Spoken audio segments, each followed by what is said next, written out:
अस्सलाम वालेकुम दोस्तों, कैसे हैं आप लोग। उम्मीद है खैरियत से होंगे। जहाँ भी होंगे अल्लाह आपको अपनी अमान में रखे।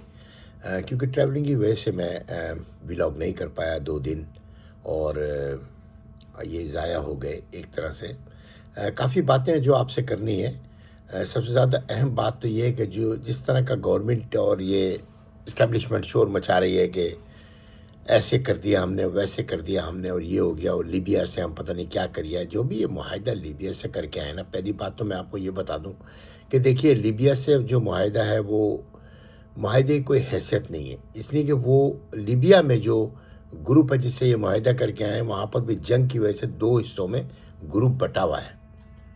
तो ये अगर जंग की वजह से 2 हिस्सों में ग्रुप बटा हुआ है, तो ये जो कब्ज़ा ग्रुप है ना, जैसे इस टाइम हमारे मुल्क में गवर्नमेंट बैठी हुई है, ऐसी ही वो गवर्नमेंट बैठी हुई है जिसको रशिया और 2-3 कंट्रियां जो वो उसको संभाले हुए हैं, और वो किसी टाइम पे गिर सकती है। ठीक है, उनके पास मेजोरिटी है, उनके पास मेजोरिटी इलाका है, लेकिन बहरहाल जो गवर्नमेंट पब्लिक लाती है ना, गवर्नमेंट वही होती है दुनिया में जो पब्लिक लेके आती है अपने हिसाब किताब से। ठीक है ना। अब ये लोग वहाँ पे मुआहिदा तो करिए, लेकिन उस मुआहिदे की कोई अहमियत नहीं है। जैसे कहते हैं ना, कोई हर चीज़ की कोई अहमियत होती है ना, उस मुआहिदे की कोई अहमियत नहीं है। बहरहाल इन्होंने गाड़ियाँ वाड़ियाँ घुमाई, जहाज़ वहाज़ घुमाए, बहुत ज़्यादा उसका शोर मचवाया। और न्यूयॉर्क टाइम आपको पता है न्यूयॉर्क टाइम कैसा अखबार है? न्यूयॉर्क टाइम जो है ना, एक बहुत छोटा सा अखबार है, इसकी कोई हैसियत नहीं है दुनिया में। बहुत ही अमेरिका में बहुत कम लोग पढ़ते हैं, तो उसमें वो खबर लगवा के ना, और उसको स्प्रे करा दिया अपने टीवी के ऊपर। अब टीवी के ऊपर हर आदमी ऐसी तारीफें कर रहा है कि लीबिया से मुआहिदा हो गए, अब तो हम लोग 6 वक्त की रोटी खाया करेंगे। मकसद ये बता रहे हैं, हालांकि क्या होता है 12 अरब, कुछ भी नहीं होता। और ये आप सर्विस देने के बाद आपकी तनख्वाह उन्होंने डिसाइड की है, खाली तनख्वाह आपको दे थोड़ी थी कि ये ले जाएं, आप 12 अरब ले जाएं। तो ये सब जो है ना, ये सब ड्रामेबाजी है मेरे हिसाब से। ये कोई, इसकी कोई हैसियत नहीं होती, कोई औकात नहीं होती। बहरहाल ये कि हम लोग तो चली इसी इसी पे रहें। दूसरी तरफ आ जाए अगर आप, तो हड़तालें जो है ना, हड़तालों के जो छोटे छोटे अब ये ग्रुप बना के की जाएंगी, मेरे ख्याल में ना, जिस तरह भी जुलूस निकाला जाए, जैसा हो, जो भी करना है पीटीआई ने, वो अगर छोटे छोटे ग्रुपों में होना तो ज़्यादा बेहतर होगा। ज़्यादा ये ज़रूरी नहीं है कि आपने बस ये इस्लामाबाद ही पहुँचना है और आपने उस पॉइंट पर ही पहुँचना है जहाँ कहा गया है, और बस वहाँ पर ही जाके कुछ करना है। नहीं नहीं नहीं नहीं, इस तरह वो क्या करते हैं, आपके सारे रास्ते वो लोग रोक लेते हैं और आपको आगे नहीं जाने देते। फिर जो लोग आधे पहुँच भी जाते हैं ना, तो उनकी तादाद कम हो जाती है। तादाद कम हो जाती है, फिर आप एक जगह होते हैं, तो एक जगह टारगेट करने में उनको बड़ी आसानी होती है। भाई ज़्यादा ज़्यादा मैक्सिमम वो क्या करते हैं, गोलियाँ चला देते हैं। उनके लिए तो हम भेड़ बकरियाँ हैं ना। हमें इस चीज़ों से बच के निकलना है। जो जो इमरान खान बार बार कह रहा है ना कि आप स्ट्रीट पर आएँ, उसका कहना ये मकसद है कि आप अपनी अपनी सिटीज़ की स्ट्रीट पर आएँ, अपने अपने इलाके के स्ट्रीट पर आएँ। जब 15, 20, 50, 100 जगह पे रोडें बंद कर दी जाएंगी ना, तो इनकी पुलिस, इनका महकमा कम पड़ जाएगा।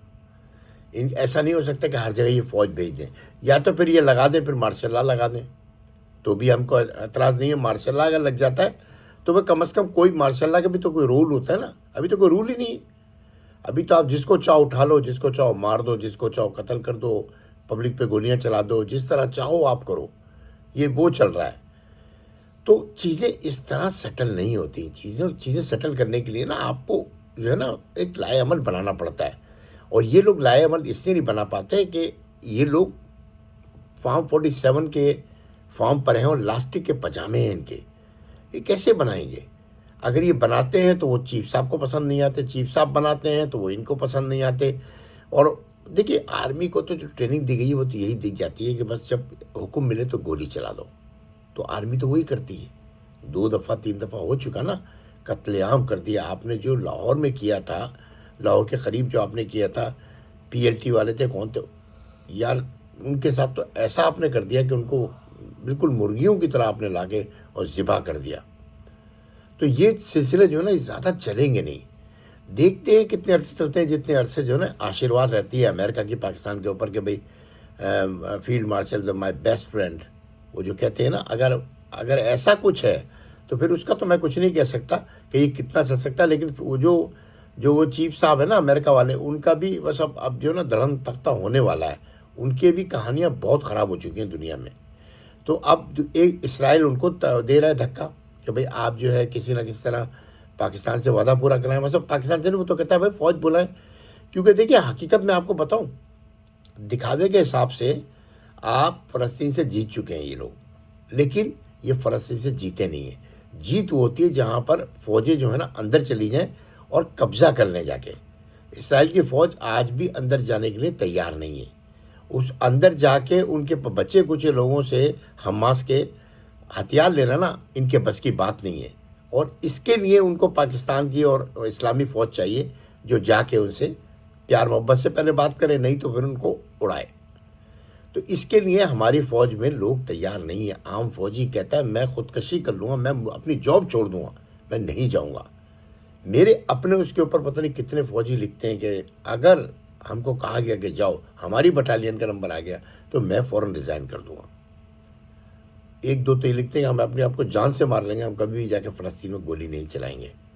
लेकिन ये सब कुछ पहले भी हो चुका है। पहले भी बहुत दफ़ा इन लोगों ने फ़ौज भेजी, इन लोगों ने कत्लेआम किया, अपने मुसलमानों का किया, सब कुछ हुआ है। ये तारीख का हिस्सा है। और इसी तरह अभी जो असल में बात सिर्फ इतनी सी बात पे अटकी हुई है कि ये मांग रहे हैं $10,000 पर बंदा पर फौजी, और वो लोग दे रहे हैं $10। अब $10,000 और $10 में तो यार बहुत ज़मीन आसमान का फ़र्क है। लेकिन ये पैसों का इतना बड़ा मसला नहीं होता। जब उन्हें ओके करना होगा तो 10 क्या 20,000 भी दे देंगे, और ये बात ये लोग जानते हैं। तो ये कमाई का धंधा है भाईजान। ये एक तरीके कार है जिससे नोट बनाए जाते हैं, जिससे डॉलर आते हैं, जिनसे इनके जजीरे ख़रीदे जाते हैं। इसके अंदर गवर्नमेंट का लेन देन कोई नहीं है। ये जो छोटा टिंगू वज़ीर आज़म है ना, इसका लेन देन कुछ भी नहीं है। ये सब कुछ सब पहुँच कर रही है। जैसे अभी लीबिया गए, किससे पूछ के गए? लीबिया जाना आपका काम है? ये जो मुआहदे कंट्री टू कंट्री जो मुआहदे होते हैं, ये क्या फ़ौज जाके करती है दुनिया में? कहीं भी नहीं करती। हर जगह वज़ीर आज़म जाके करता। फिर वज़ीर आज़म का फ़ायदा क्या हो गया? फिर आपके यहाँ प्राइम मिनिस्टर है क्यों? प्राइम मिनिस्टर ही तो जाके सारे ये ओहदे और ये जो मुआहदे और ये जितने एग्रीमेंट्स वर्ल्ड के होते हैं, इवन तिजारती एग्रीमेंट हो या फ़ौजी एग्रीमेंट हो या कंट्री टू कंट्री हिफाजत की बात हो, ये सब आपने देखा था सऊदी अरब के अंदर भी चीफ साहब बैठे हुए थे। भाई चीफ साहब का क्या काम था वहाँ? वहाँ तो बादशाह बुलाता इनको और इनसे कहता भाई आपसे ये वायदा करना, और ये फिर अपनी काबीना से बात करते। ऐसा तो कुछ हुआ ही नहीं। बस ये दोनों गए और इन्होंने जाके साइन कर दिए जैसे सऊदी अरब ने बोला।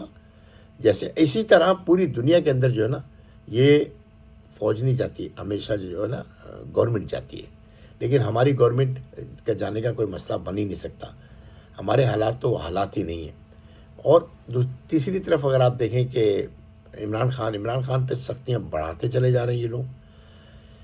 जो भी उसके साथ कर सकता कि इमरान खान टूट जाए तो बस फिर सारे मसले हल हो जाएंगे। लेकिन इमरान खान टूटने को तैयार नहीं है।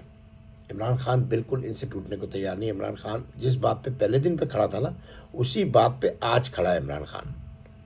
तो सारे ये मसाइल है ना, ये आस्ता आस्ता क्लोजिंग की तरफ जा रहे हैं। ये अब क्लोज और एंड ऑफ द डे होने वाला है। बस किसी दिन भी आप सुबह उठोगे ना, बस आप ये सुनोगे कि काम ख़त्म हो गया और एक सुबह हो गई, रात की तारीखें ढलक गई। इंशाल्लाह मैं भी ज़रा सफ़र में हूँ तो हो सकता है कि मेरे वीलॉग्स थोड़े से कम हों, लेकिन आपसे बहरहाल बात डेली होगी और मेरा टिकटॉक भी वैसे ही चलेगा। अस्सलाम वालेकुम।